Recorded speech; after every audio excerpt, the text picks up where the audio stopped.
They didn't have nylons then, and they didn't have pantyhose. And I know that nowadays it's just not real stylish to wear pantyhose either, or nylons. But in those days, women wore nylons, and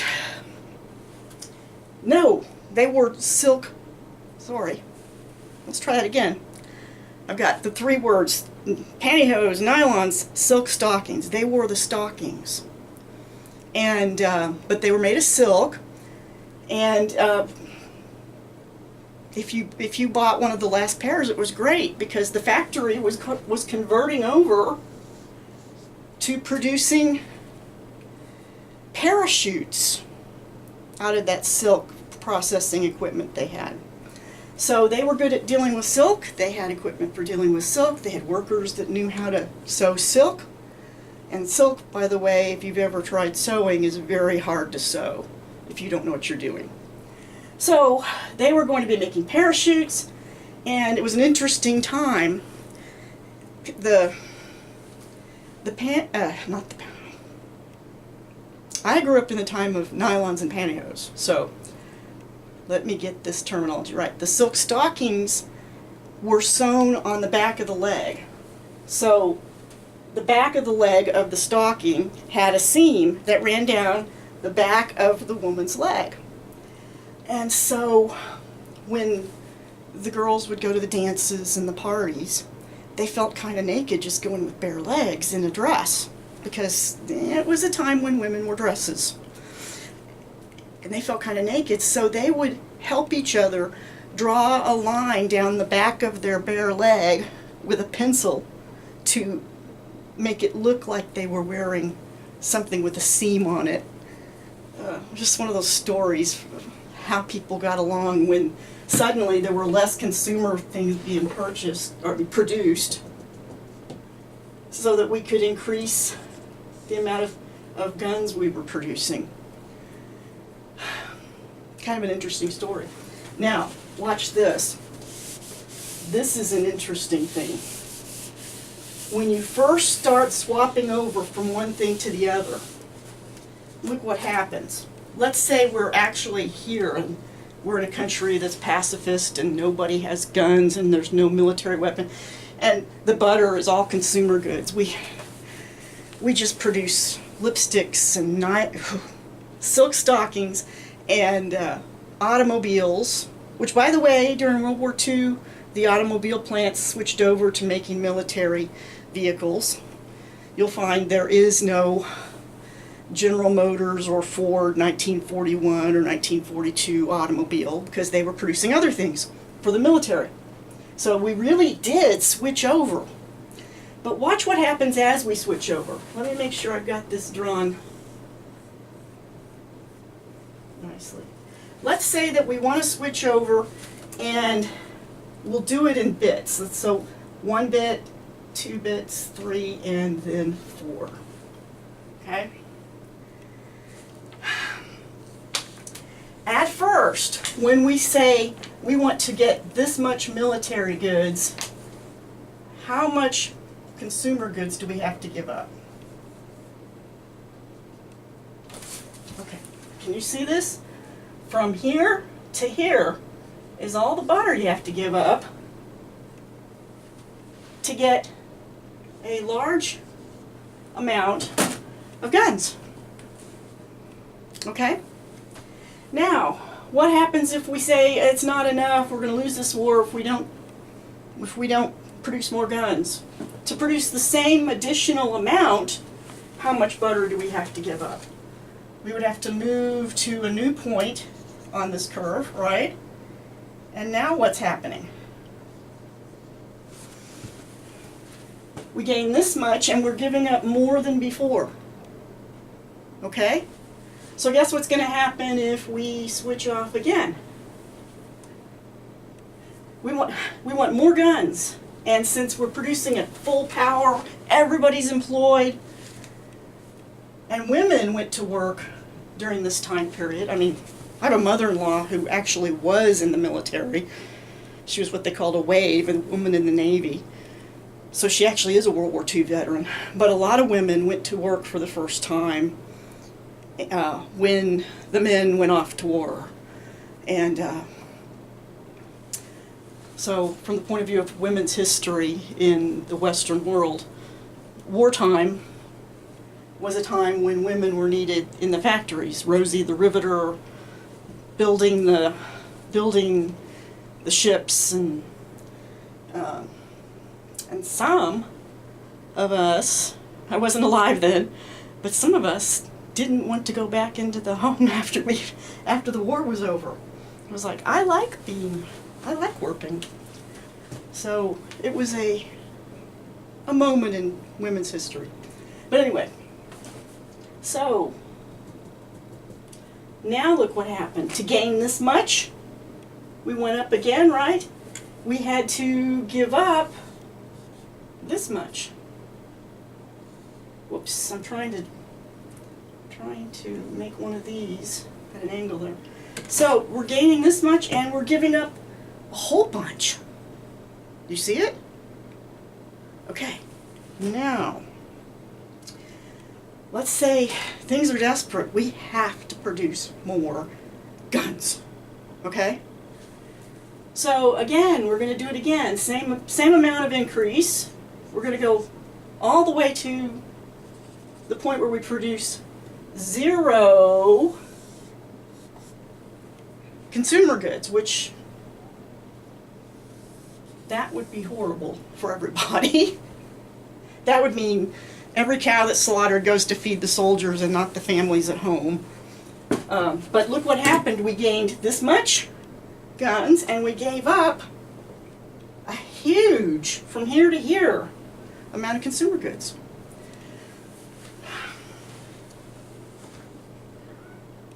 We have declining returns, don't we? We're incrementally, to get the same amount each time, you could say increasing costs, or you could say decreasing returns. That, for this much, we're getting a lot less. And when we started out, we were giving up not much and we were getting a lot. So, depending upon the textbook, they'll say increasing costs, and often they'll say marginally cost, and increasing marginal, which means the next one, the next unit. So, what does your book say?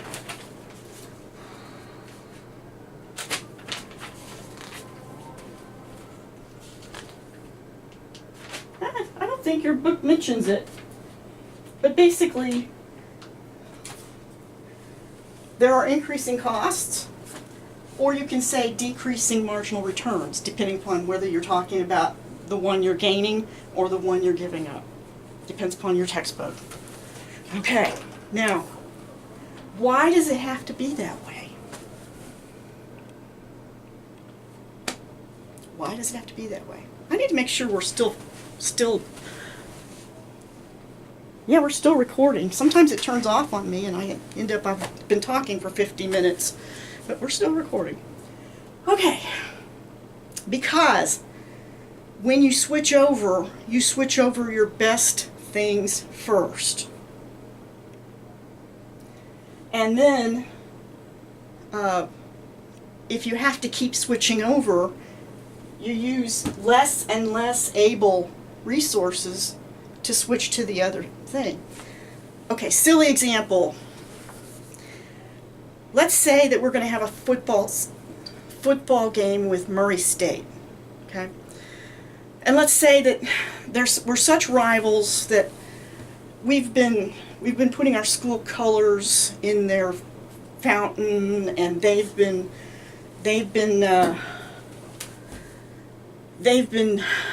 writing Murray State on our buildings with graffiti, and we're just fed up, and we're just going to get it over with one massive football game that will not be won until nobody on either campus can play. So what we're going to do, we're going to start the game with who? Who's going to go out to play first? Usually, now remember, if they're playing, they can't do academics. usually we send out the football team. So we're going to have to give up some academics. If this, instead of butter, you got academics here and football here. We're going to give up some academics, and we're going to get a lot of football. And I had somebody say, are you insulting football players about their academic? No, I'm just saying they're going to produce a lot of football when they give up the academics, right? So then they're all wounded, they're all injured, the ambulances go racing away. Who do we send in next?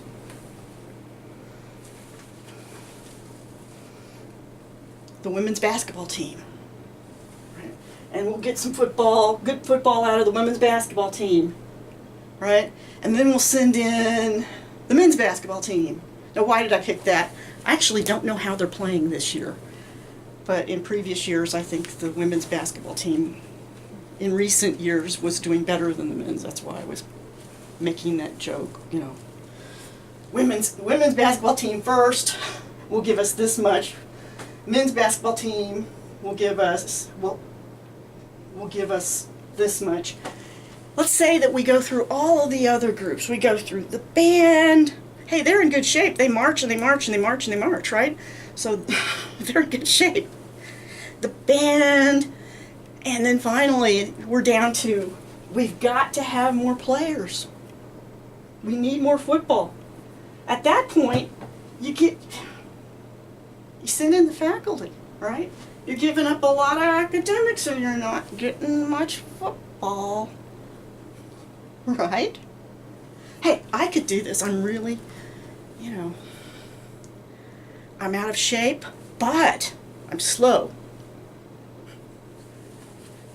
You could use me to run up the clock. Anyway, last person you send in is Dr. Sumner. And you get almost no football, okay? So that's why you have these curves on these PPFs. It's not a straight line, one-for-one trade-off, where every time you give up one, you get two, or every time you give up two, you get one, and it doesn't matter where it is. So it's not a straight linear thing, and that's because when a society starts switching over from one thing to the other, the things that are best at producing the other are the first things that are switched over from producing the one you had. So you've got some people making butter here that really should be making guns. And so it's like, yeah, put them to work, right? And we did that with World War II. We had the lipstick manufacturers would probably be best at making bullets, right? The silk stocking places were best at making parachutes. So we used those resources first as we geared up for World War II. But eventually, you've got some people running dairies and milking cows. And you're supposed to be turning them into building ships. You see what I'm saying? You're just not going to get as much from those people. You get lots of butter. And that was a pun I didn't mean to make about dairy people. But I mean, you get lots of consumer goods from people that are good at making consumer goods, but you're not going to get a lot of bombers built and things like that. And so you're giving up a lot at the end and getting very little. Okay?